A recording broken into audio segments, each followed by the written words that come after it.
Hi అండి అందరికీ.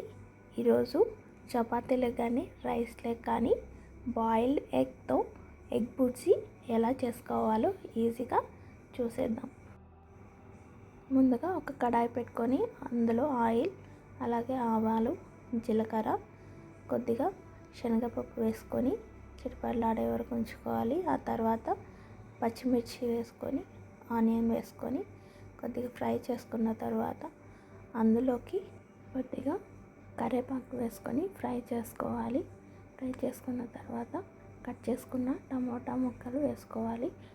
Tomato ముక్కలు మగ్గించుకున్న తర్వాత కొద్దిగా పసుపు వేసుకొని బాగా కలుపుకోవాలి.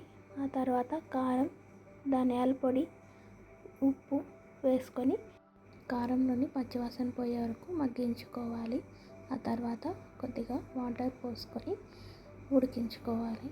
ఉడికించుకున్న తర్వాత అందులోకి ఉడకబెట్టుకున్న 6 కోడిగుడ్లు వేసుకొని చిన్న ముక్కల్లాగా కట్ చేసుకొని నిదానంగా మొత్తం కలుపుకోవాలి. అంతేనండి, ఎంతో ఈజీగా బాయిల్డ్ ఎగ్ బుర్జీ రెడీ అయిపోయింది.